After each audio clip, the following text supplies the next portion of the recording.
El día que entré en esa sala del tribunal, mi hija Amanda puso los ojos en blanco a su marido, como si yo fuera una simple anciana molesta. Pero cuando el juez me vio, el mundo se detuvo. «¿Doña Blanca?», murmuró, con los ojos muy abiertos. «¿Es usted de verdad?». Todo el tribunal quedó en un silencio absoluto, mientras mi hija y su arrogante esposo intercambiaban miradas de pánico. Pero antes de continuar, asegúrate de ya estar suscrito al canal y escribe en los comentarios ¿desde dónde estás viendo este video? Nos encanta saber hasta dónde llegan nuestras historias. Mi nombre es Blanca, tengo 70 años, y hasta hace 6 meses era solo una abuela común. Todas las mañanas me despertaba a las 5:30 am, preparaba mi café en una taza antigua que mi difunto esposo, Alfredo, me había dado en nuestro 30º aniversario, y regaba mis orquídeas mientras veía el sol salir por la ventana de la cocina. Era una vida simple y predecible, pero llena de pequeñas alegrías que me mantenían conectada a los recuerdos del pasado. Por casi 50 años, fui la madre que sacrificó todo por mi única hija, Amanda. Trabajé como limpiadora durante el día, costurera por la noche, y los fines de semana vendía antojitos caseros en el mercado local. Todo para que Amanda pudiera estudiar en buenas escuelas y tener la vida que yo nunca tuve. Cuando ella se casó con Ricardo, un hombre con ojos fríos y una sonrisa que nunca llegaba a sus ojos, me tragué mi incomodidad y los recibía para el almuerzo del domingo con mis mejores platillos y una sonrisa que escondía mis preocupaciones. Después de la muerte de mi esposo, esperaba que Amanda y yo nos acercáramos. Cuán equivocada estaba. En lugar de encontrar consuelo una en la otra, ella empezó a verme como una carga. Sus visitas se volvieron mecánicas, sus llamadas más raras. La forma en que ella miraba la casa donde la crié, la casa donde dio sus primeros pasos, donde celebramos todos sus logros, cambió completamente. Ya no era un hogar de recuerdos, sino un activo a ser adquirido. La mayor decepción de mi vida sucedió un martes lluvioso de octubre. Yo había preparado bacalao con papas, la receta que a Amanda le encantaba en la infancia. Puse el mantel bordado que hice cuando entró a la universidad y hasta compré un arreglo de flores frescas para la ocasión. Cuando ellos llegaron, Ricardo entró sin tocar, como si ya fuera el dueño de la casa. Se tiró en el sillón que había pertenecido a mi Alfredo y encendió el televisor sin siquiera saludarme. Amanda traía una carpeta de documentos y esa mirada distante que había desarrollado en los últimos años, una mirada que pertenecía a una extraña, no a la niña que un día me tomaba la mano con tanta confianza. «Mamá, necesitamos hablar», dijo con una voz fría que me estremeció hasta los huesos. Se sentó en el borde del sofá, como si no quisiera quedarse ahí por mucho tiempo. «Ricardo y yo decidimos que esta casa es demasiado grande para usted. Ya no puede mantenerla sola». Sentí que mi corazón se apretaba mientras ella continuaba. «Encontramos un gran residencial para personas de su edad. Tendrá compañía, actividades, asistencia médica». «Pero Amanda, esta es nuestra casa», respondí, mi voz fallando. «Aquí está todo lo que construimos, todos nuestros recuerdos». Ricardo interrumpió sin quitar los ojos del televisor. «Los recuerdos están en la cabeza, doña Blanca, no en las paredes. A usted le gustará el residencial, es moderno, tiene jardín». Lo que él no dijo, pero sus ojos calculadores revelaban, era que ellos querían mi casa. La casa que Alfredo y yo construimos con tanto sacrificio a lo largo de décadas. La casa donde guardábamos no solo recuerdos, sino también una parte de nuestras almas. Amanda puso la carpeta sobre la mesa. «Ya nos encargamos de toda la documentación. Solo tiene que firmar». Su voz era mecánica, como si estuviera hablando sobre un contrato cualquiera, no sobre arrancar a su propia madre del único lugar que me quedaba en el mundo. Cuando me rehusé a firmar, el clima cambió rápidamente. Ricardo apagó el televisor y me encaró con una frialdad que nunca había demostrado tan abiertamente. «Doña Blanca», dijo, acomodándose la corbata cara que usaba, «usted necesita ser razonable. No puede seguir viviendo sola. La semana pasada olvidó la estufa encendida. Es peligroso. Aquello era una mentira descarada. Yo nunca había olvidado la estufa encendida en toda mi vida. Pero me di cuenta en ese momento de que ellos estaban dispuestos a inventar cualquier cosa para conseguir lo que querían. En los días que siguieron, intensificaron la presión. Traían agentes inmobiliarios sin avisarme, personas extrañas que medían mis cuartos y hablaban sobre potencial de remodelación, como si yo no estuviera presente.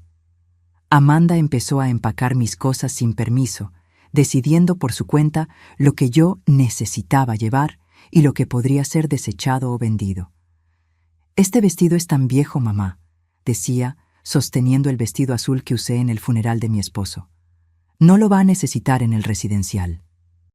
Cada objeto que ella desechaba era como si me arrancaran un pedazo de mi historia. Fotografías antiguas, cartas de amor que Alfredo me había escrito, los libros que leíamos juntos en las noches de invierno. Todo eso, para Amanda y Ricardo, era solo estorbo, ocupando espacio en la casa que ellos ya consideraban suya. La gota que derramó el vaso fue cuando Amanda encontró mi joyero. Era una pequeña caja de madera tallada que Alfredo me había dado en nuestro primer aniversario de bodas.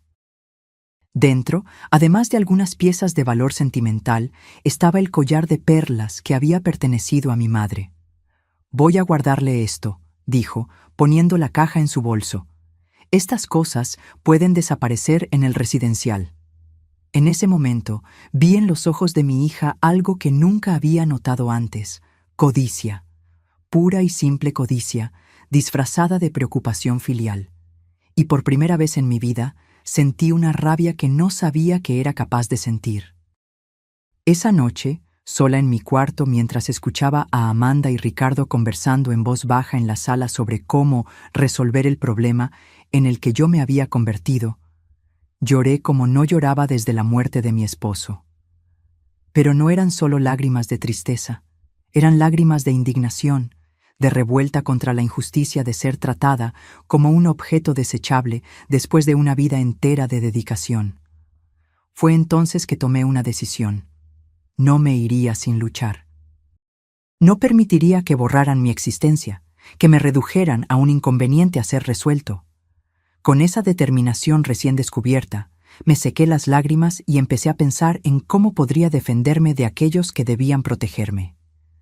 Lo que no sabía era que, en poco tiempo, descubriría un secreto que cambiaría completamente el equilibrio de poder en esa casa. Un secreto que mi querido Alfredo había guardado para protegerme justamente de un momento como este.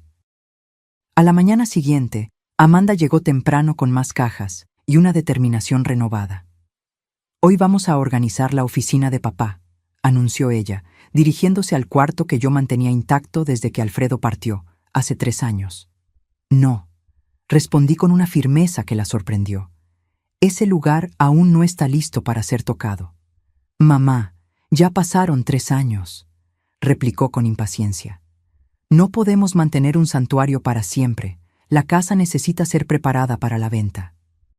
Me di cuenta en ese momento de que no importaba lo que yo dijera. Ellos ya habían decidido mi futuro. La casa sería vendida, con o sin mi consentimiento.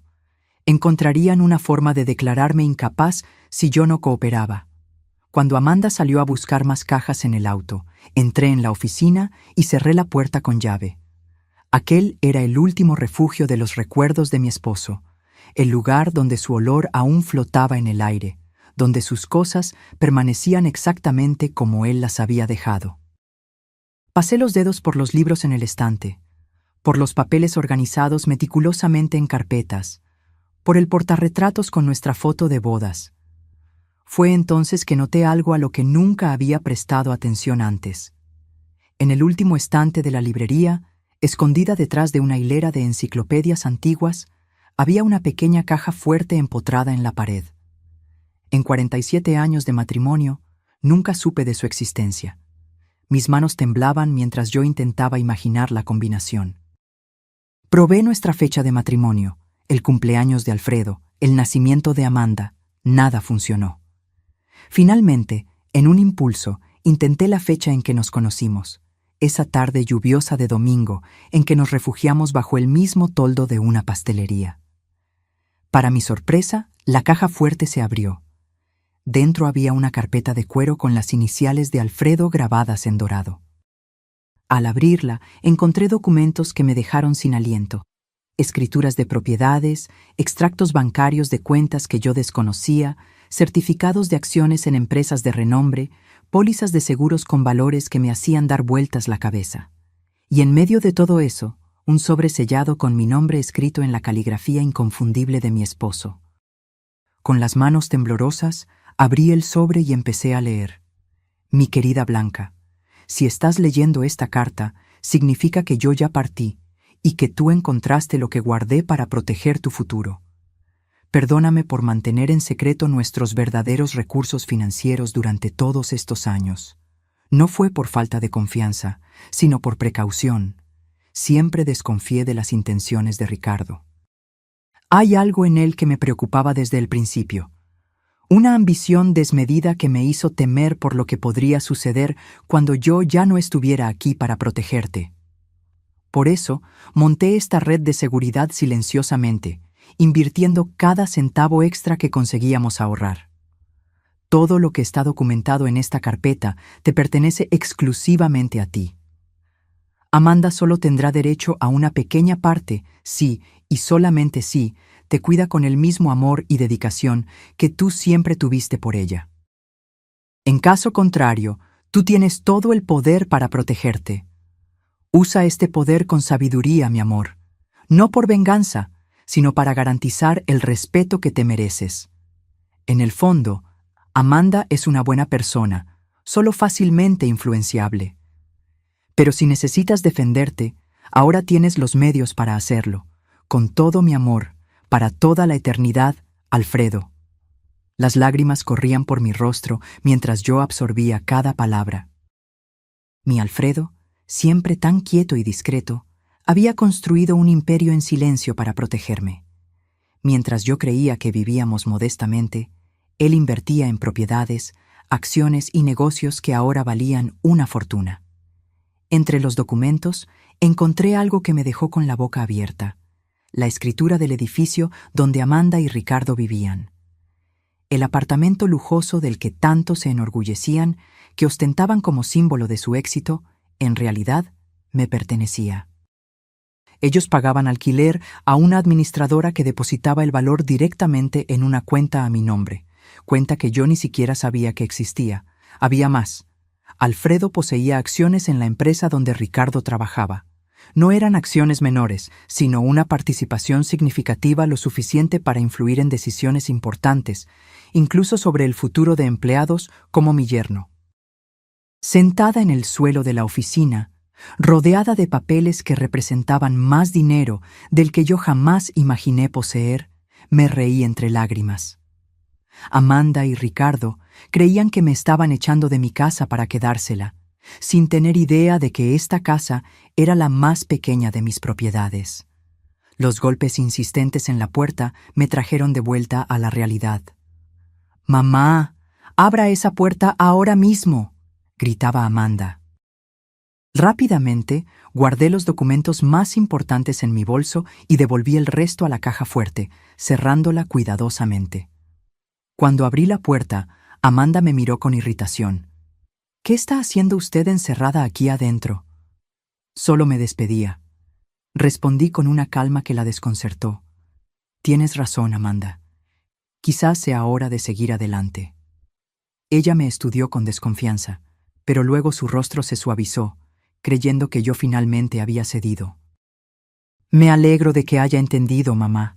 Verá que es lo mejor para todos».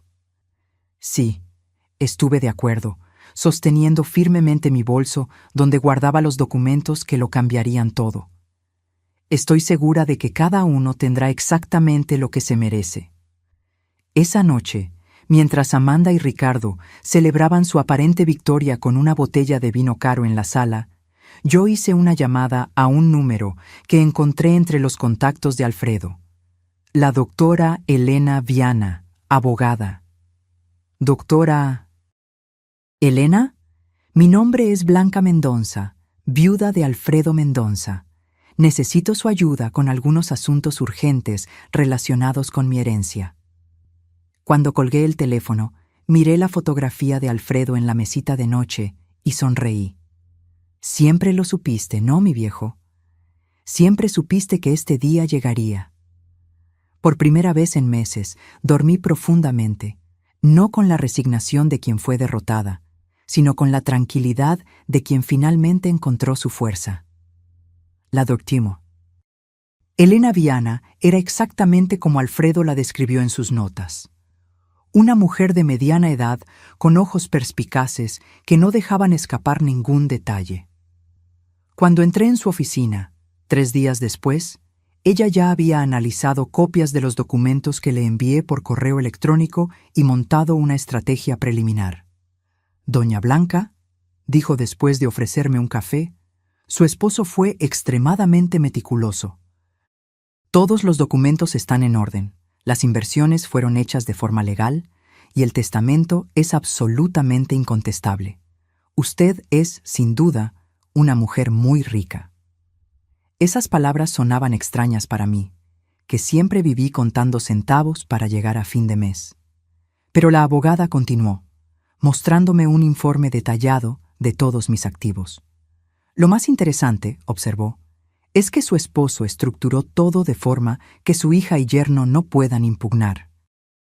La cláusula de comportamiento en el testamento es particularmente ingeniosa.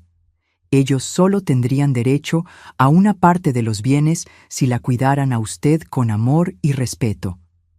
Considerando lo que usted me contó sobre los intentos de ellos de removerla de su propia casa, podemos argumentar con facilidad que esa cláusula fue violada. ¿Qué debo hacer ahora?, pregunté, aún intentando absorber la magnitud de la situación. Elena se inclinó hacia adelante con un brillo determinado en los ojos. Primero, no firme absolutamente nada que ellos le pongan delante. Segundo, necesito que usted mantenga la apariencia de que aún no descubrió nada. Cuanto más se expongan, mejor para nuestro caso. ¿Y en cuanto a la casa? Déjelos pensar que vencieron, por ahora. Finja que está considerando la mudanza al residencial, pida visitar el lugar, cuestione sobre los costos. Cuanto más se rebelen, más munición tendremos. En las semanas siguientes, seguí las orientaciones de Elena al pie de la letra. Permití que Amanda y Ricardo continuaran con sus planes, fingiendo resignación mientras secretamente documentaba cada conversación, cada amenaza velada, cada intento de menospreciarme o de hacerme parecer incapaz. Ricardo llegó a traer un médico amigo para evaluar mi condición mental, un hombre que apenas me examinó antes de sugerir que yo podría estar desarrollando demencia. Grabé toda la consulta fraudulenta en mi celular siguiendo las instrucciones de Elena. Amanda, por su parte, intensificó sus esfuerzos para vaciar la casa. Cajas y más cajas de mis recuerdos eran empacadas, etiquetadas y enviadas para donación, o simplemente desechadas. Dolía ver mis recuerdos siendo tratados con tanto desprecio, pero me mantuve firme, sabiendo que cada acto de ellos solo fortalecía mi caso. Una tarde, mientras Amanda catalogaba mis pertenencias en la sala, dejé escapar una información, como quien no quiere nada. «¿Sabes, Amanda? Estaba pensando en darte mi collar de perlas antes de ir al residencial. Era de tu abuela, al fin y al cabo». Ella dejó de hacer lo que estaba haciendo, visiblemente interesada. «¿El collar de perlas? ¿El que guardabas en la cajita de madera?» «Sí, pero no consigo encontrarlo. ¿Tú lo viste por ahí?» Amanda se ruborizó ligeramente. «No. No sé de qué está hablando». «Es extraño», continué inocentemente. «Tampoco encuentro los aretes de zafiro que tu papá me dio en nuestro 40º aniversario. Espero que no se hayan perdido en la mudanza». Vi la incomodidad en sus ojos, la culpa momentánea que pronto fue sustituida por una excusa mal elaborada sobre haber guardado mis joyas en un lugar seguro. Más tarde, reporté esa conversación a Elena, que sonrió satisfecha. «Perfecto, estamos construyendo un caso sólido de abuso patrimonial». El momento decisivo vino cuando, siguiendo el consejo de Elena, pedí visitar el tal residencial antes de tomar mi decisión final. Amanda y Ricardo me llevaron un domingo, mostrándome un lugar que parecía más un depósito de ancianos que el paraíso que habían prometido. Cuartos minúsculos, empleados sobrecargados y un olor a desinfectante que apenas disimulaba el olor a orina en el aire. ¿No es maravilloso, mamá?, Amanda preguntó con entusiasmo forzado. Mire, hasta tiene una sala de televisión comunitaria. Miré la deprimente sala donde media docena de ancianos miraban fijamente un televisor antiguo y sentí que mi estómago se revolvía. ¿Cuánto cuesta este lugar?, pregunté. Ricardo respondió prontamente. No se preocupe por eso. Venderemos su casa y el dinero será más que suficiente para cubrir los costos por muchos años. ¿Y si vivo más tiempo que el dinero? El silencio que siguió fue respuesta suficiente. Ellos no habían pensado en eso, o peor, habían pensado y no les importaba. De vuelta a casa, permanecí en silencio mientras ellos discutían animadamente sus planes para remodelar la casa tan pronto yo me fuera. Hablaban sobre derrumbar paredes, modernizar la cocina, transformar mi cuarto en una oficina en casa para Ricardo. ¿Y el cuarto de papá?, pregunté de repente. Amanda vaciló. Bueno, estábamos pensando en transformarlo en un cuarto de huéspedes o quizás un closet más grande. Entiendo, respondí, mirando por la ventana del auto para esconder el dolor en mis ojos. Esa noche, llamé a Elena y le dije, «Estoy lista, vamos a seguir con el plan». 2 días después, Amanda y Ricardo aparecieron con los papeles finales para la transferencia de la casa y mi internamiento en el residencial. Un hombre de traje los acompañaba, el abogado de ellos, que después descubrí que era solo un amigo de Ricardo que trabajaba como consultor inmobiliario. «Mamá, le trajimos los documentos para que firme», Amanda anunció, esparciendo papeles por la mesa de la cocina. «Tan pronto firme aquí y aquí, podemos finalizar su mudanza al residencial. Ya reservamos una vacante para la próxima semana». Miré los papeles con calma, fingiendo estudiarlos mientras escuchaba el timbre sonar. «¿Quién puede ser?», preguntó Ricardo, irritado con la interrupción. «Debe ser mi amiga Margarita», respondí inocentemente. Le pedí que viniera a ayudarme con algunas cosas. Cuando Ricardo abrió la puerta, no fue Margarita quien entró, sino Elena Viana, acompañada por un oficial de justicia y un asistente social. «Buenas tardes», dijo con una sonrisa profesional. «Soy la doctora Elena Viana, abogada de la señora Blanca Mendonza. Venimos para una visita oficial relacionada con una denuncia de intento de estafa y abuso contra un anciano». El rostro de Amanda perdió todo color, mientras Ricardo intentaba mantener la compostura. «Debe haber algún error», dijo, extendiendo la mano que Elena ignoró completamente. «Solo estamos ayudando a mi suegra a mudarse a un lugar más adecuado a su edad». «Interesante», respondió Elena, apuntando a los papeles en la mesa. «Entonces puedo presumir que estos documentos fueron revisados por un abogado independiente representando los intereses de la señora Blanca». El silencio fue ensordecedor. «También me gustaría informar», continuó Elena, «que tenemos razones para creer que joyas y objetos de valor pertenecientes a la señora Blanca fueron removidos de esta residencia sin su autorización. El oficial de justicia posee un mandamiento para verificar esos artículos». Fue entonces que vi algo que nunca olvidaré. El momento exacto en que mi hija se dio cuenta de que su plan se estaba desmoronando. Sus ojos se abrieron con pánico, después se estrecharon con rabia y finalmente se llenaron de lágrimas cuando la comprensión la alcanzó. «Mamá», susurró, «¿qué hiciste?». Me levanté lentamente, sintiendo una fuerza que no sabía que poseía. «¿Qué hice yo, Amanda? Me defendí, así como tu papá sabía que un día yo necesitaría hacerlo». El oficial de justicia y el asistente social empezaron a documentar el estado de la casa, fotografiando las cajas apiladas, los cuartos parcialmente vaciados, los papeles de transferencia sin firmar sobre la mesa. Elena permanecía a mi lado, una presencia calma y autoritaria que emanaba confianza. «Señora Blanca», dijo el asistente social, «¿usted se siente coaccionada a dejar su residencia en contra de su voluntad?» «Sí», respondí con firmeza.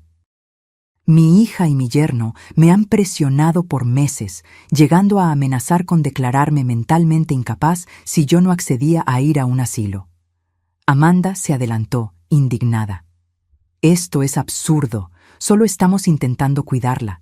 Ella está confundida, ha olvidado cosas, ha dejado la estufa encendida». «Interesante», interrumpió Elena, retirando un pequeño dispositivo de su bolsillo. «Tengo aquí grabaciones de los últimos 2 meses que contradicen esa afirmación, incluyendo una conversación donde el señor Ricardo admite haber inventado el incidente de la estufa para convencer a la señora Amanda de que su madre no podría más vivir sola». Ricardo palideció. «Eso es ilegal. Usted no puede grabar personas sin consentimiento». «En realidad», Elena sonrió, «la señora Blanca grabó conversaciones en su propia casa, donde ella tiene todo el derecho de proteger sus intereses. Además, tenemos informes médicos recientes atestando su plena capacidad mental, realizados por profesionales independientes, no por amigos médicos traídos por el señor». El asistente social hizo anotaciones en su tabla, mientras el oficial de justicia continuaba su trabajo metódico. Amanda se desplomó en una silla, llorando abiertamente ahora. «Mamá, ¿por qué está haciendo esto con nosotros? Somos su familia». «¿Familia?», repetí, sintiendo una mezcla de tristeza e indignación. «¿Fue como familia que empacaste mis recuerdos como si fueran basura? ¿Fue como familia que tomaste las joyas de tu abuela sin permiso? ¿Fue como familia que tú y Ricardo planearon abandonarme en un asilo de 5ª categoría para quedarse con mi casa?» «No es así», sollozó. «Ricardo me convenció de que era lo mejor para usted. Él dijo que usted estaba perdiendo la memoria, que era peligroso que usted viviera sola».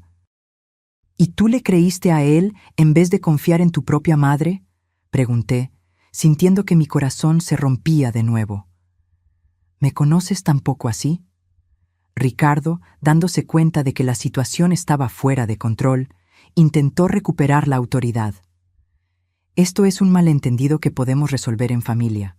No necesitamos abogados u oficiales de justicia. Doña Blanca, siempre quisimos lo mejor para usted». «¿Lo mejor?», Elena intervino. «Como los intentos de transferir la propiedad de la casa al nombre de la señora Amanda, antes incluso de la mudanza de la señora Blanca al residencial, o los retiros no autorizados de la cuenta bancaria de la señora Blanca en los últimos meses». Los ojos de Amanda se abrieron. «No sé de qué está hablando, mamá. Juro que no tomé su dinero». «No, tú no lo tomaste», respondí con calma. «Pero Ricardo sí. Tengo extractos bancarios mostrando transferencias hechas con mi tarjeta a una cuenta conjunta de ustedes, en fechas en las que yo ni siquiera estaba en casa». Ricardo se ajustó la corbata, visiblemente incómodo. «Debe haber algún error». «No hay error alguno», continué, sintiendo una extraña calma envolverme. «Así como no es error que ustedes pensaban que yo era una anciana pobre e indefensa, fácil de manipular y desechar. Pero hay algo que ustedes no saben». Caminé lentamente hasta mi bolso y retiré una carpeta de documentos que Elena había preparado para mí. «Tu papá, Amanda, no era solo el contador discreto que conociste. Él construyó, silenciosamente, un imperio financiero a lo largo de los años, y te lo dejó todo a ti». Puse sobre la mesa escrituras de propiedades, certificados de acciones, extractos bancarios con valores que hacían que los ojos de Ricardo se abrieran con incredulidad y codicia. «¿Este edificio en la Avenida Paulista?», señalé una de las escrituras. «Es mío, así como el terreno en la costa que ustedes visitaron el verano pasado, creyendo que pertenecía a su jefe, Ricardo». Amanda tomó los papeles con manos temblorosas. «No puede ser verdad». «Es verdad», confirmó Elena. «Y hay más. ¿El apartamento donde ustedes viven? También le pertenece a la señora Blanca». Ustedes pagan alquiler a una administradora que deposita el valor directamente en una cuenta a nombre de ella. Ricardo se tambaleó como si hubiera recibido un puñetazo. Esto es imposible. ¿Y esas acciones de la empresa donde usted trabaja, Ricardo? Las que fueron compradas por un inversionista anónimo hace 5 años y que garantizaron su ascenso, también son mías. El silencio que siguió fue absoluto. Ricardo parecía haber envejecido 10 años en 10 minutos. Amanda me miraba como si estuviera viendo un fantasma. ¿Por qué papá nunca nos lo contó? Ella finalmente preguntó, su voz casi inaudible. Porque él no confiaba en las intenciones de Ricardo, y por lo visto, estaba en lo correcto al ser precavido. Ricardo intentó una última maniobra desesperada. Doña Blanca, podemos resolver esto. Obviamente hubo un malentendido. No sabíamos de estos recursos, solo estábamos preocupados por su seguridad. Si usted tiene tantos medios, podemos encontrar un lugar mejor, más lujoso. No estoy interesada en ningún lugar mejor, respondí firmemente. Esta es mi casa, y aquí me voy a quedar. ¿Y en cuanto a nuestro apartamento? Amanda preguntó, con lágrimas corriendo por su rostro. ¿Nos va a desalojar? Eso depende, respondí, sintiendo una mezcla de dolor y determinación. ¿De cuánto ustedes están dispuestos a aprender sobre respeto, dignidad y amor verdadero? Elena entonces tomó la palabra. Mientras tanto, tengo aquí una orden judicial temporal impidiendo que cualquiera de ustedes remueva más artículos de esta casa o intente transferir su propiedad. También solicitamos la devolución inmediata de todos los bienes ya removidos, especialmente las joyas de familia y documentos personales. Amanda se derrumbó en sollozos, mientras Ricardo permanecía paralizado, como si intentara procesar toda la información que acababa de recibir. El oficial de justicia continuaba su trabajo, fotografiando metódicamente cada cuarto, cada documento, cada prueba de lo que había sucedido en esa casa. Yo sugiero, dijo Elena con voz firme, que ustedes dos salgan ahora y piensen muy bien sobre sus próximos pasos. Estamos preparados para llevar este caso adelante, con todas sus consecuencias legales, a menos que lleguemos a un acuerdo que respete integralmente los derechos y deseos de la señora Blanca. Ricardo finalmente recuperó la voz, pero ya no era el hombre arrogante que yo conocía. Había miedo en sus ojos. ¿Cuánto vale todo esto?, preguntó, haciendo un gesto en dirección a los documentos. Elena sonrió fríamente. Mucho más de lo que usted jamás podría pagar en una vida entera de trabajo, señor Ricardo. Ahora sugiero que ustedes se retiren. Cuando la puerta se cerró detrás de ellos, sentí que mis piernas flaqueaban. Elena me amparó hasta el sofá, donde me desplomé, exhausta emocionalmente. Usted fue muy valiente, dijo, sentándose a mi lado. No todos tendrían la fuerza para enfrentar a la propia familia de esa manera. No sé si fue coraje o desesperación, confesé, observando al asistente social aún haciendo anotaciones. Nunca quise llegar a este punto. Desafortunadamente, muchas veces son los que más amamos, los que más nos lastiman, Elena respondió. Pero ahora usted está en control. ¿Qué desea hacer a seguir? Miré alrededor de la sala, a las paredes que presenciaron tantos momentos de mi vida, a los espacios vacíos donde antes había fotografías y recuerdos. Quiero recuperar mis cosas, respondí con firmeza. Y después, quiero que Amanda entienda exactamente lo que ella hizo. No por venganza, sino porque ella necesita aprender.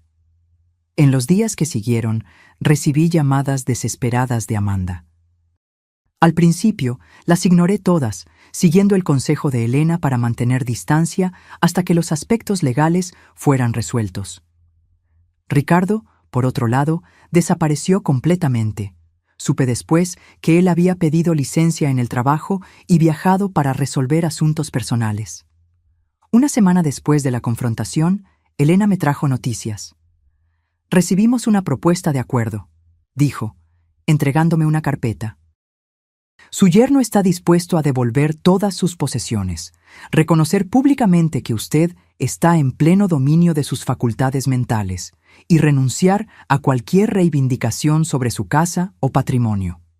¿Y qué quiere él a cambio?, pregunté, conociendo demasiado bien el carácter de Ricardo para creer en arrepentimiento sincero. Que usted no use su influencia como accionista para perjudicarlo en la empresa y que no lo desaloje del apartamento inmediatamente. Él pide 6 meses para encontrar otro lugar. Consideré la propuesta por un momento. ¿Y Amanda? ¿Qué dice ella sobre esto? Elena vaciló. Su hija no participó en esta negociación. Por lo que entendí, hay tensiones en el matrimonio después de la revelación. Aquello no me sorprendió. Ricardo siempre había sido el tipo de hombre que abandona el barco cuando empieza a hundirse. Ahora que sabía que no conseguiría mi fortuna, probablemente ya estaba culpando a Amanda por el fracaso del plan. Diga a Ricardo que acepto sus condiciones, con una salvedad. Respondí después de pensar por un momento.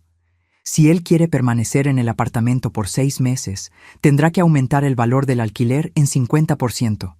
Al fin y al cabo, ahora él sabe quién es el verdadero propietario. Elena sonrió. Será un placer transmitir su mensaje. 2 semanas después, recibí una visita inesperada.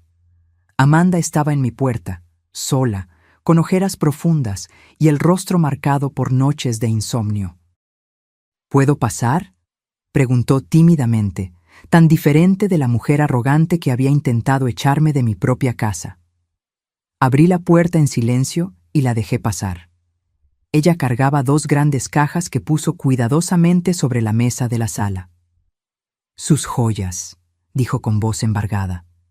«Todas ellas, y también sus álbumes de fotografía, las cartas de papá, todo lo que yo tomé». Abrí la primera caja y ahí estaban, intactos, los tesoros de mi vida. El collar de perlas de mi madre, los aretes que Alfredo me había dado, el anillo de compromiso con el pequeño zafiro que él ahorró por 1 año para comprar. Ricardo y yo nos separamos. Amanda dijo abruptamente, rompiendo el silencio. Él me culpó por todo. Dijo que yo debería haber notado que papá nunca viviría tan modestamente si no tuviera algo escondido. No respondí, solo continué verificando el contenido de las cajas, asegurándome de que todo estaba allí. «Mamá», continuó, la voz temblorosa, «sé que no merezco su perdón. Lo que hicimos, lo que yo permití que fuera hecho, es imperdonable. Pero necesito que usted sepa que yo realmente creí que estaba haciendo lo correcto». Finalmente levanté los ojos hacia ella. Y lo correcto era sacarme de mi casa, desechar mis recuerdos como basura, tratarme como una niña senil. «No», admitió, lágrimas corriendo libremente. «Ricardo me convenció de que usted estaba empeorando, que era peligroso que usted viviera sola. Él inventó historias sobre usted olvidando cosas, dejando la estufa encendida. Y yo le creía a él en vez de confiar en mi propia madre». «¿Por qué, Amanda?», pregunté, sintiendo el peso de décadas de amor aparentemente desperdiciado. «Después de todo lo que hice por ti, después de todos los sacrificios, ¿cómo pudiste creer que yo merecía ser tratada de esa manera?». Ella se sentó en el sofá, pareciendo más pequeña y más frágil de lo que jamás la había visto. «Porque era más fácil», confesó finalmente. «Era más fácil creer que usted necesitaba ayuda que admitir que yo me había casado con un hombre que solo se preocupaba por dinero y estatus. Era más fácil fingir que estábamos cuidándola que enfrentar la verdad sobre lo que nos habíamos convertido». Su rostro se contorsionó con vergüenza genuina. Cuando Ricardo sugirió por primera vez que vendiéramos la casa, yo dije que no. Entonces él empezó a plantar dudas en mi cabeza, pequeñas semillas de preocupación sobre su salud mental, su capacidad de vivir sola. Y yo dejé que esas semillas crecieran porque, en el fondo, quería la casa. Quería transformarla, modernizarla, borrar las marcas del pasado que me hacían sentir culpable por no ser la hija que debería ser. Sus palabras me golpearon como una revelación. No era solo codicia, era culpa, era el deseo de borrar las evidencias de todo lo que yo había hecho por ella, todo lo que ella no conseguía retribuir. ¿Y ahora? Pregunté. ¿Qué quieres de mí, Amanda? Ella se secó las lágrimas con el dorso de la mano, como hacía cuando era niña. Nada. No merezco nada de usted. Solo vine a devolverle lo que es suyo y a decir que, aunque usted nunca me perdone, yo sé lo que hice y voy a pasar el resto de la vida intentando ser una persona mejor. Miré a mi hija, pues, a pesar de todo, ella aún era mi hija. Y vi algo que no veía en años: honestidad. No la manipulación calculada que Ricardo había perfeccionado, ni la falsa preocupación que ella había exhibido en los últimos meses, sino vulnerabilidad genuina. ¿Dónde estás viviendo?, pregunté. Con una amiga por ahora. Estoy buscando un apartamento pequeño que pueda pagar con mi salario. Asentí, absorbiendo la información. ¿Y el apartamento? Ricardo está allá, ella respondió. Él se quedó con casi todo en el acuerdo de separación. Dijo que era lo mínimo que yo podía hacer después de arruinar nuestros planes. No pude evitar sonreír con la ironía. Ricardo continuaba siendo Ricardo, hasta el final. Amanda, dije finalmente, no puedo prometer que las cosas volverán a ser como antes. Rompiste algo profundo entre nosotras y va a tomar tiempo, si es que algún día sucede, reconstruir esa confianza. Ella asintió, aceptando mis palabras sin protesta. Pero, continué, tu papá creía que en el fondo tú aún eras la niña que él crió. Él creía que podrías encontrar tu camino de vuelta a la persona que deberías ser. Papá siempre fue mejor en ver el bien en las personas que yo, ella murmuró. Sí, estuve de acuerdo. Y quizás yo necesite aprender a tener un poco más de esa fe. No la perdoné ese día. No la invité a volver a casa, ni prometí olvidar lo que había sucedido. Pero cuando ella se levantó para irse, no la impedí de abrazarme brevemente, un contacto tímido e inseguro que contenía tanto arrepentimiento como esperanza. Después de que ella partió, me quedé sola con mis joyas recuperadas y el dolor de una traición que aún estaba muy fresca.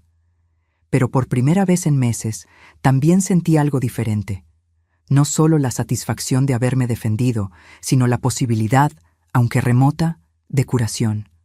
2 semanas después de la visita de Amanda, recibí una llamada inesperada de Elena.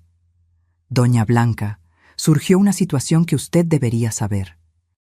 Ricardo no pagó el alquiler aumentado conforme a nuestro acuerdo y, por lo que supe, está planeando dejar el país. ¿Dejar el país? ¿Para dónde? Aparentemente, él tiene un primo en España. Mis fuentes en su empresa indican que él renunció y ya está vendiendo sus pertenencias. Aquello no me sorprendió. Ricardo siempre fue del tipo que huye cuando las cosas se ponen difíciles. Lo que me sorprendió fue lo que Elena dijo a seguir. Hay otra cosa. Amanda me buscó ayer, pidiendo ayuda jurídica. Ella descubrió que Ricardo vació sus cuentas conjuntas antes de la separación y la dejó con diversas deudas a su nombre. Sentí un pinchazo en el pecho.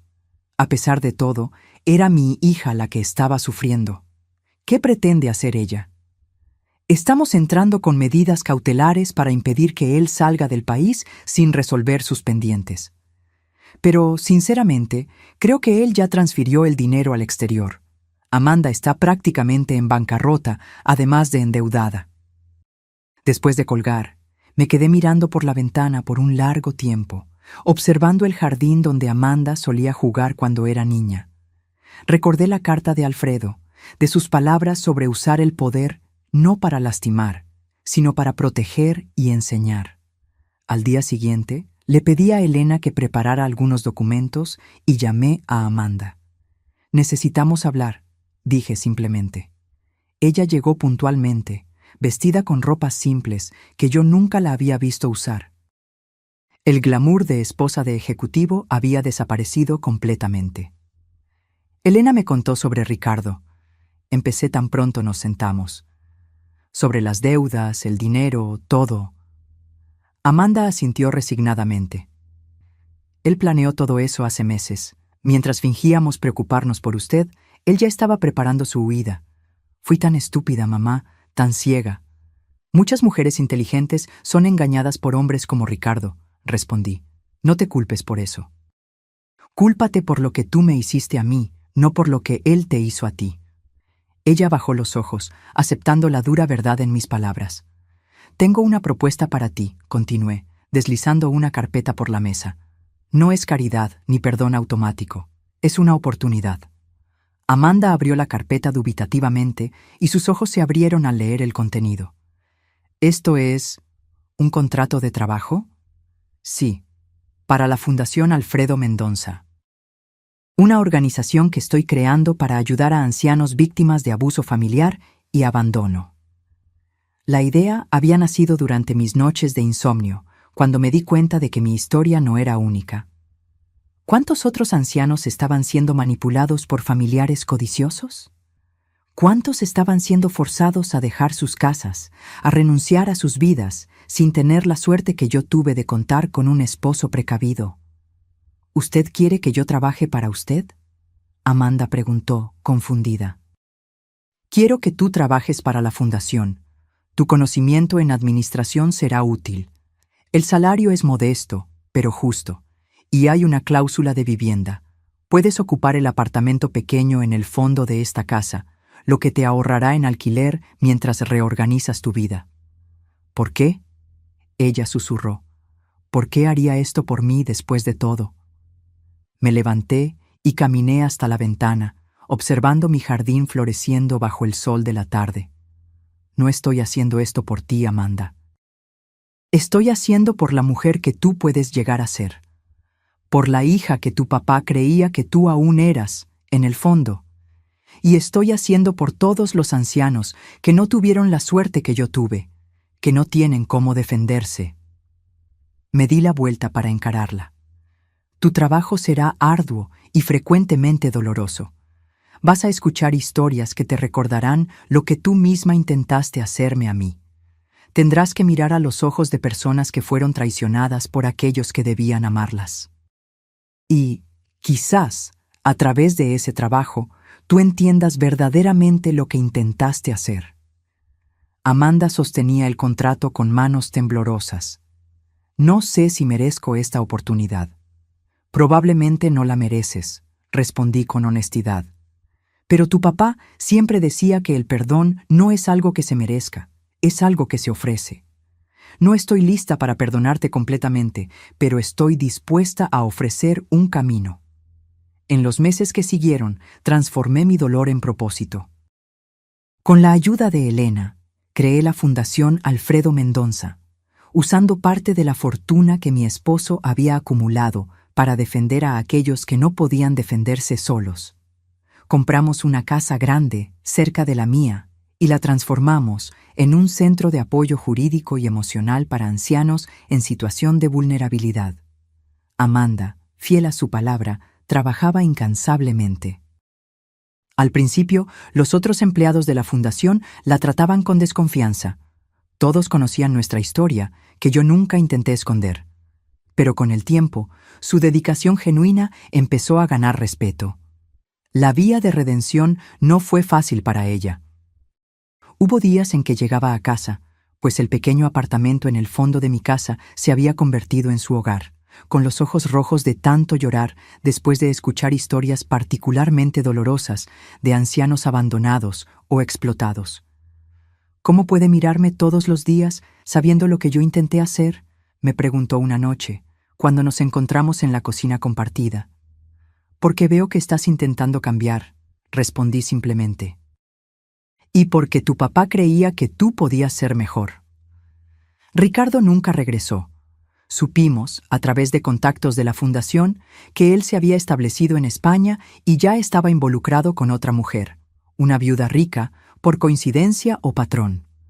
Parte de mí se preguntaba si debería alertarla, pero otra parte sabía que algunos depredadores solo son detenidos cuando encuentran una presa que muerde de vuelta. Un año después de la creación de la fundación, recibí una honra que nunca esperé, un premio de derechos humanos por nuestro trabajo con ancianos vulnerables. El día de la ceremonia, Mientras me preparaba para dar mi discurso, miré a la platea y vi a Amanda en la primera fila, aplaudiendo con lágrimas en los ojos. Esa noche, después de la ceremonia, mientras caminábamos por el jardín de mi casa, nuestro jardín, como estaba empezando a pensar, Amanda me entregó un pequeño paquete. «¿Qué es esto?», pregunté. «Ábralo», ella respondió nerviosamente. Dentro había un libro artesanal, hecho a mano.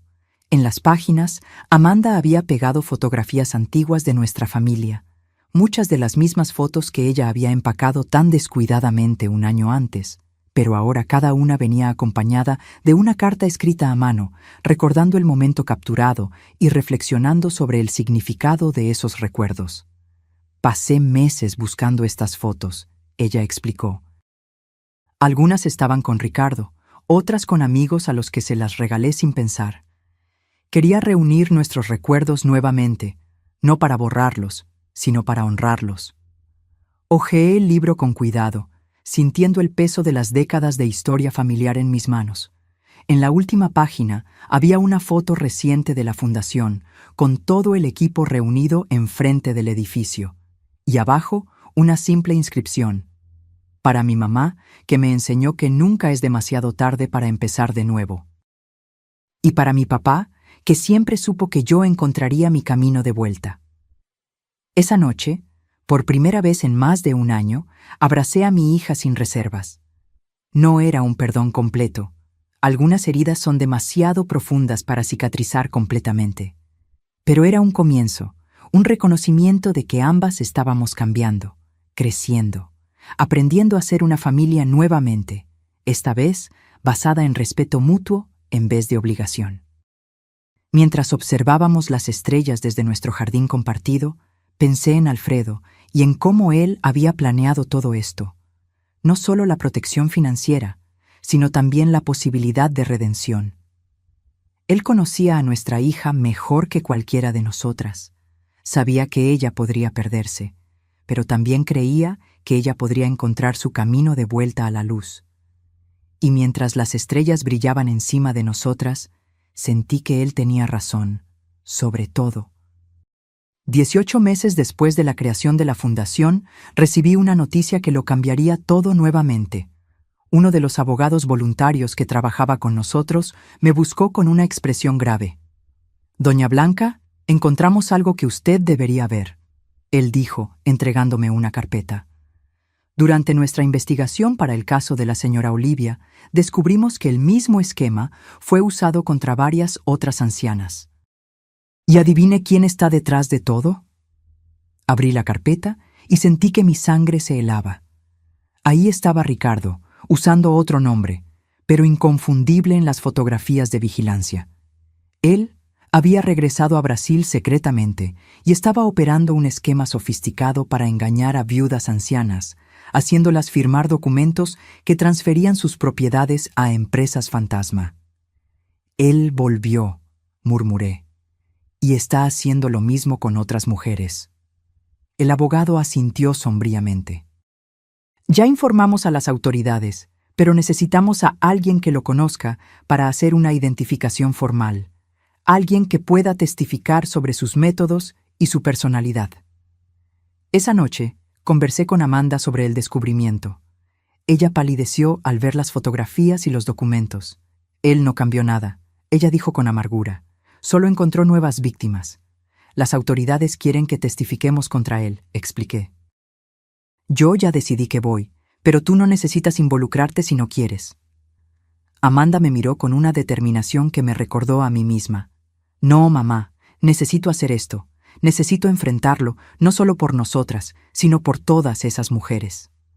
En las semanas siguientes, trabajamos con la policía y el Ministerio Público, proporcionando testimonios detallados sobre los métodos de Ricardo, las manipulaciones sutiles, las pequeñas mentiras que gradualmente escalaban para fraudes completos. Amanda, en particular, fue crucial al explicar cómo él la había convencido a participar en el plan contra mí. Cómo él plantaba dudas e inseguridades, cómo él gradualmente aislaba a sus víctimas. Cuando el día del juicio finalmente llegó, sentí una ansiedad que no experimentaba desde la confrontación en mi casa. El tribunal estaba lleno.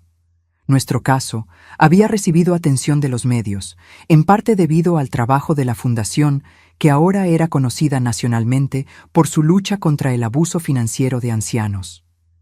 Cuando entré en el tribunal con Amanda a mi lado, sentí que todas las miradas se volteaban hacia nosotras. Las víctimas más recientes de Ricardo estaban sentadas juntas, mujeres con edades entre 65 y 85 años, todas con historias dolorosamente semejantes a la mía. Ricardo fue traído esposado, vistiendo un traje usado que contrastaba con la elegancia que siempre había exhibido. Cuando sus ojos se encontraron con los míos, vi un destello de rabia rápidamente sustituido por aquella máscara de encanto calculado que él usaba también. El momento decisivo vino cuando el juez entró en la sala. Mi corazón casi se paró cuando lo reconocí.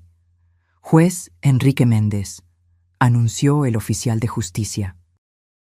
Era el joven abogado que había trabajado como pasante en el tribunal décadas atrás, cuando yo era secretaria allí.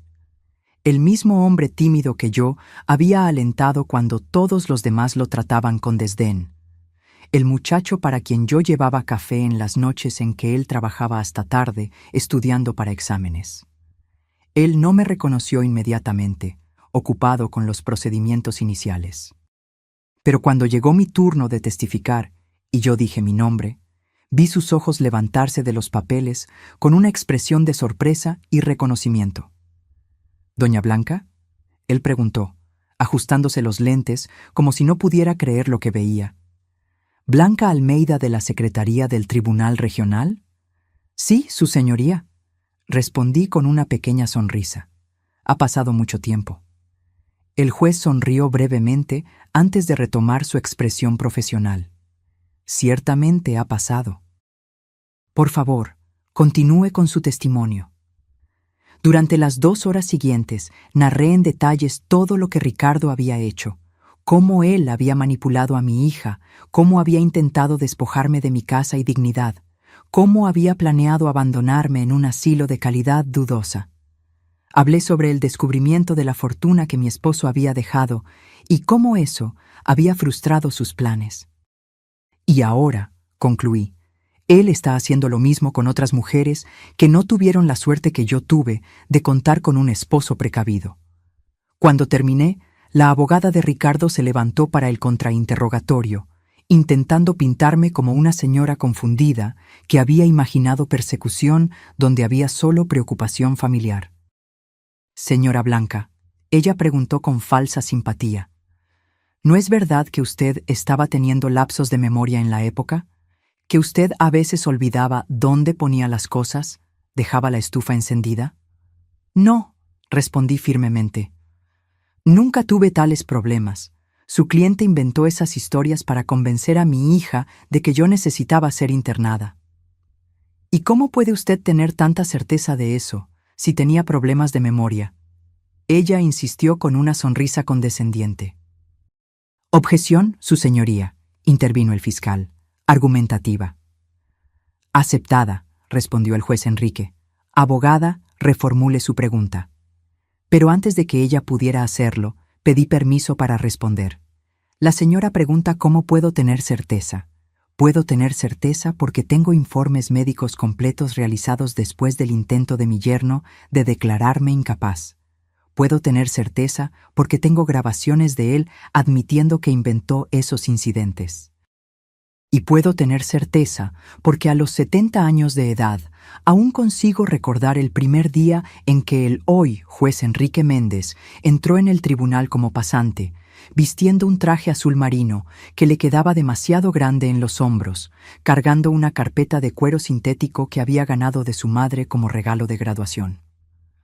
Todo el tribunal se quedó en silencio. El juez Enrique me miraba con una mezcla de sorpresa y emoción.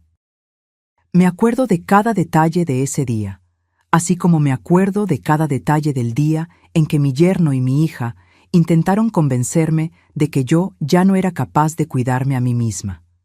Mi memoria, señora abogada, está perfectamente intacta. El silencio que siguió fue roto solo por el sonido de la pluma del juez rasgando algo en su libreta de anotaciones. Amanda testificó enseguida, con una valentía que me llenó de orgullo. Ella habló abiertamente sobre cómo había sido manipulada, sobre su propia culpa y arrepentimiento, sobre el camino de redención que había encontrado a través del trabajo en la fundación. Ricardo me convenció de que mi mamá estaba perdiendo la capacidad mental, ella explicó con la voz embargada. Él empezó con pequeñas sugerencias. ¿Notaste cómo tu mamá olvidó el nombre de aquel actor? ¿Viste cómo confundió las fechas? Hasta que empecé a ver problemas donde no existían.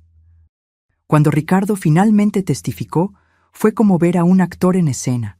Él negó todas las acusaciones. Se pintó como un yerno preocupado que solo quería lo mejor para su suegra. Llegó a derramar lágrimas falsas al hablar sobre cómo estaba herido con las acusaciones.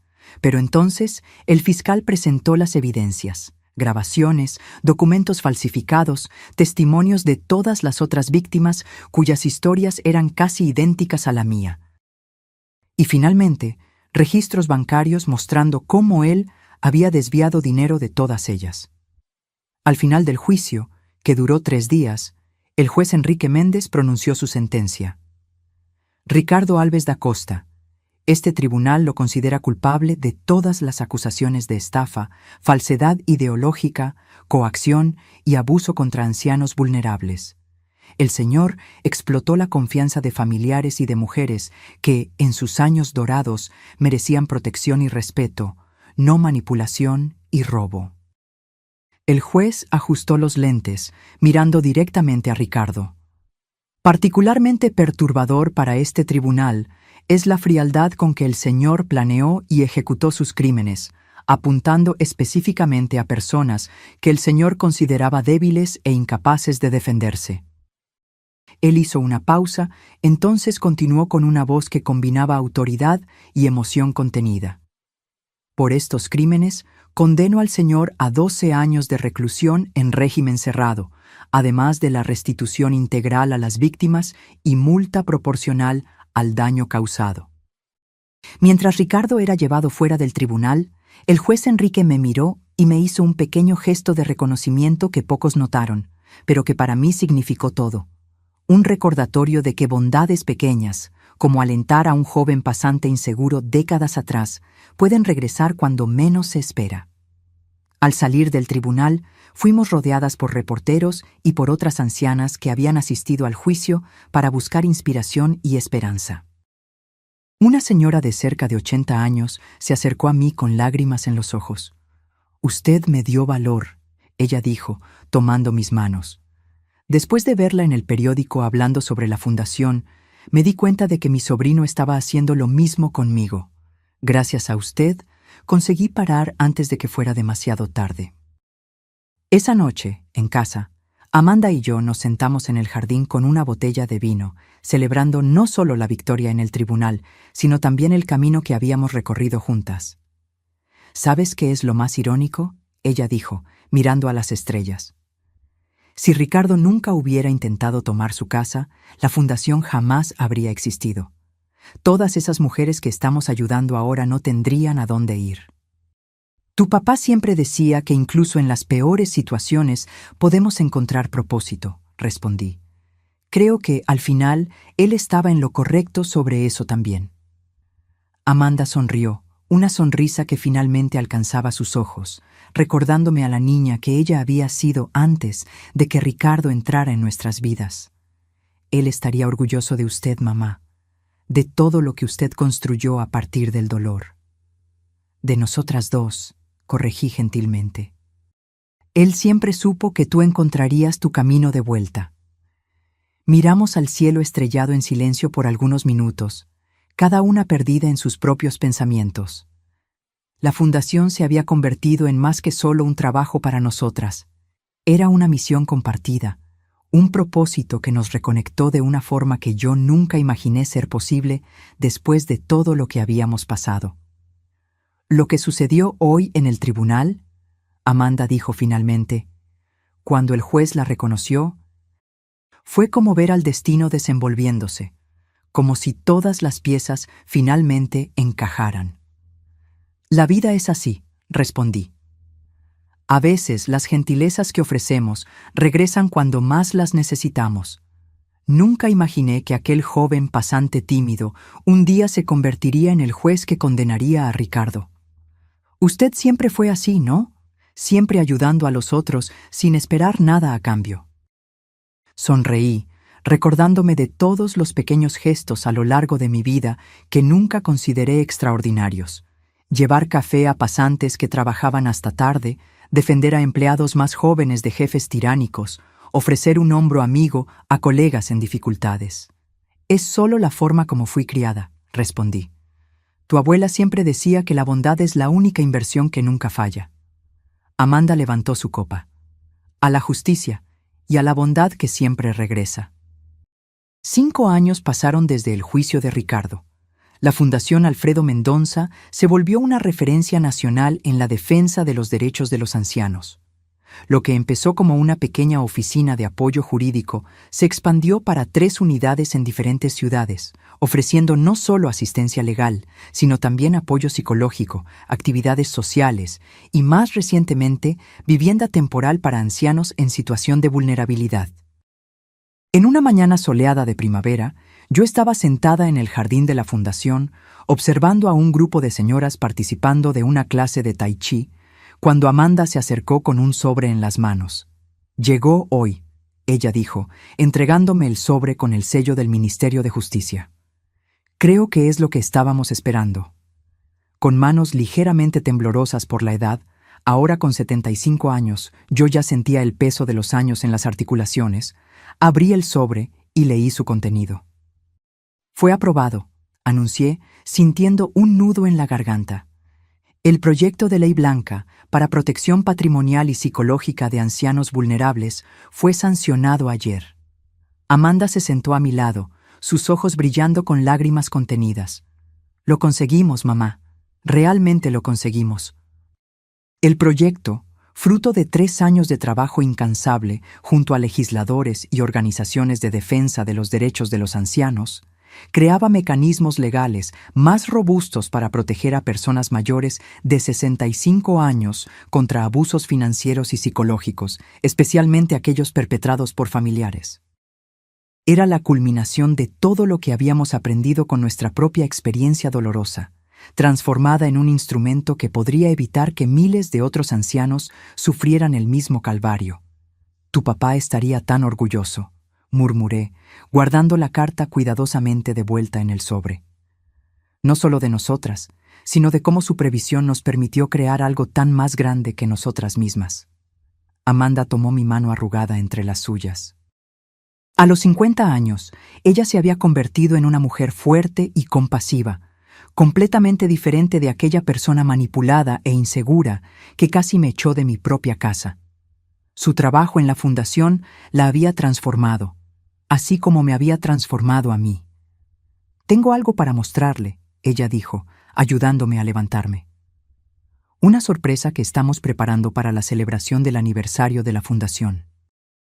Caminamos juntas hasta la nueva ala del edificio principal, que había sido mantenida cerrada en las últimas semanas durante las remodelaciones.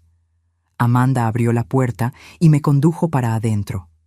Las paredes, antes vacías, ahora estaban cubiertas con fotografías, docenas de ellas enmarcadas cuidadosamente. Eran rostros de ancianos a los que habíamos ayudado a lo largo de los años, cada uno con una pequeña placa contando brevemente su historia. Este es el corredor de las historias, Amanda explicó. Queremos que todos los que visiten la fundación vean los rostros y conozcan las historias de las personas que ayudamos, para que entiendan que cada anciano no es solo un caso, sino una vida entera de experiencias, recuerdos y dignidad. En el centro de la pared principal había un espacio vacío esperando un cuadro más grande. Y aquí, ella continuó, irá su fotografía, mamá, con la historia que empezó todo esto. Sentí que mis ojos se llenaban de lágrimas. No sé si merezco un lugar de destaque así. Al fin y al cabo, tuve suerte. Muchos otros no tienen la protección que Alfredo me dejó. Es exactamente por eso que su historia necesita ser contada, Amanda insistió. Para mostrar que resistir es posible, que nunca es demasiado tarde para defenderse y que incluso las peores traiciones pueden eventualmente llevar a algo bueno. Caminamos lentamente por el corredor, parando para leer algunas de las historias. La señora Olivia, 82 años, que recuperó su casa después de que el sobrino intentó venderla sin su consentimiento. El señor Alberto, 77 años, que escapó de un matrimonio abusivo después de décadas de manipulación psicológica. La señora Carmen, 90 años, que denunció a los hijos por apropiación indebida y ahora daba conferencias sobre independencia financiera en la tercera edad. Todas esas personas, dijo Amanda, encontraron su voz y su fuerza porque usted encontró la suya primero. Esa noche, después de un día cansado pero gratificante, regresé a mi casa, la misma casa que casi perdí 5 años antes. Amanda ahora vivía en una casita propia cerca de la fundación, pero aún cenábamos juntas regularmente y, los domingos, ella venía a tomar desayuno conmigo, retomando una tradición que habíamos perdido durante los años difíciles. Me senté en el porche con una taza de té, observando el jardín que Alfredo tanto amaba y que ahora estaba más bonito que nunca. Las orquídeas florecían en abundancia, cuidadas por mis manos que, aunque más lentas con la edad, aún sabían exactamente cuánta agua y sol cada planta necesitaba. Pensé en cómo mi vida había cambiado completamente en estos últimos años. De la casi tragedia de perder mi casa y dignidad, surgió un propósito que nunca imaginé tener. De la traición de mi única hija, nació una reconciliación más profunda y verdadera de lo que nuestro relacionamiento anterior jamás había sido. En la mesa al lado de mi sillón estaba el viejo joyero que Amanda había intentado llevarse, ahora devuelto y restaurado. Lo abrí y tomé el collar de perlas de mi madre, pasando los dedos por las cuentas lisas y brillantes.